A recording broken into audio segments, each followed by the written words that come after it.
Good morning, Woodchucks. My name is Lane. And I am Alex. These are your morning announcements for Monday, March 20th, 2023. Happy first day of spring. Please stand for the Pledge of Allegiance in the moment of silence.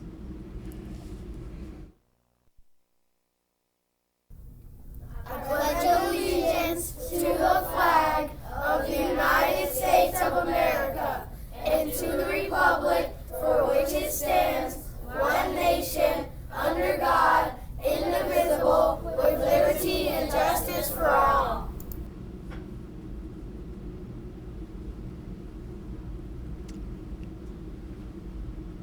Please remain standing for the moment of silence.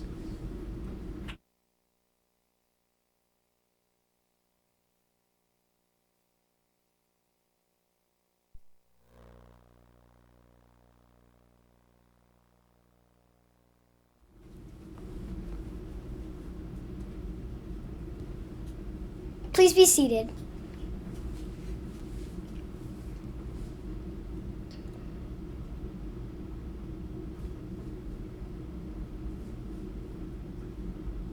It is time for today's weather. Today will be sunny, the high temperature will be 46 degrees and the low will be 36 degrees.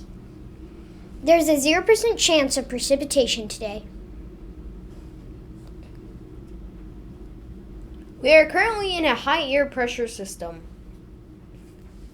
Tonight the moon ends its waning crescent phase.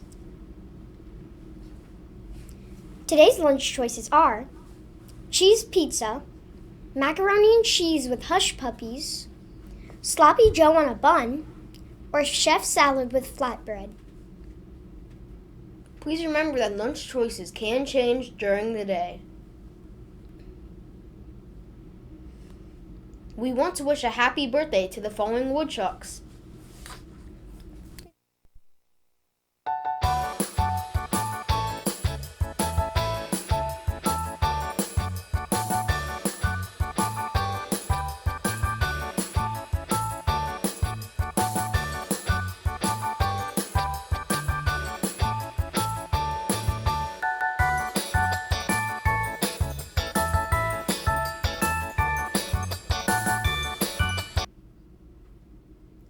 March is National Reading Month. Each week we will spotlight an author.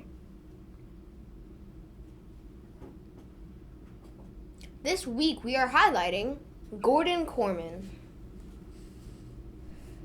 Gordon Korman is the author of 84 young adult books and writes many popular book series. Here's a short interview about his writing process.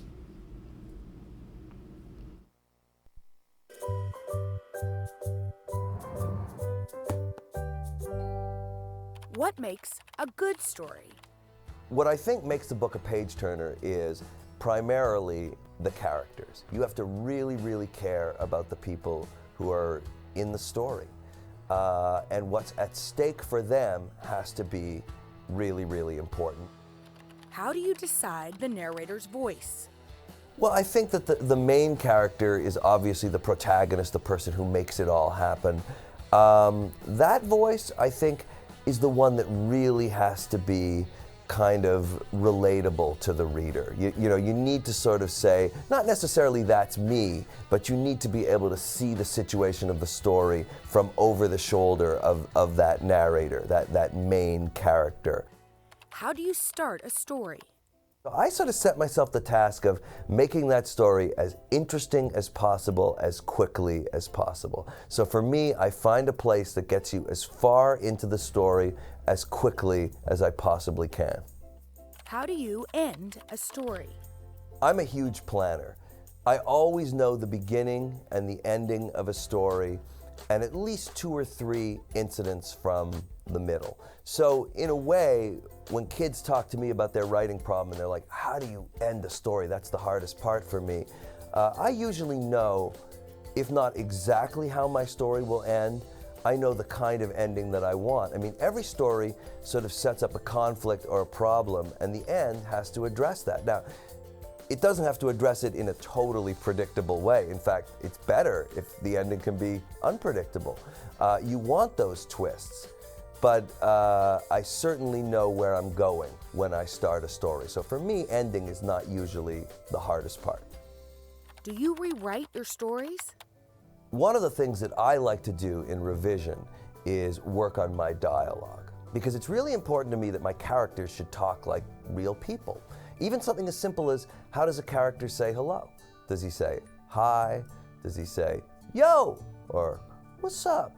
Or how you doing? How are you? Well, if you can get that much personality out of a word, think how much you can get out of dialogue. And I think that, if the FBI says no two fingerprints are alike, characters have dialogue fingerprints, the words they use, not so much what they say, how they say it. And revision, rewriting, is a great chance for me to make sure that my dialogue is authentic, that the characters talk like real people.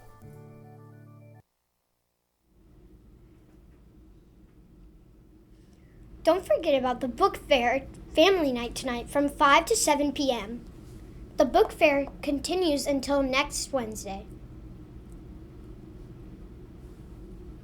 It is time for Mrs. Sartorius and this week's PBIS update.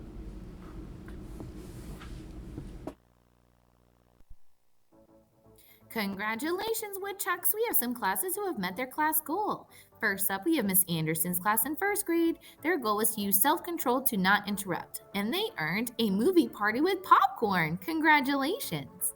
Next, we have Mrs. Carney's class in third grade. Their goal was no red cone at lunch and staff compliments, and they earned a PJ day with movie. Well done! Next up, we have Miss Sawyer's class in third grade. Their goal was listening respectfully and following directions during whole group lessons, and they earned a PJ day. Well done, Miss Sawyer's class. Mrs. Rhodes' class in fifth grade worked on great transitions, and they earned Gimkit free time on Friday. Well done, Miss Rhodes' class. We are so proud of all of our Woodchucks.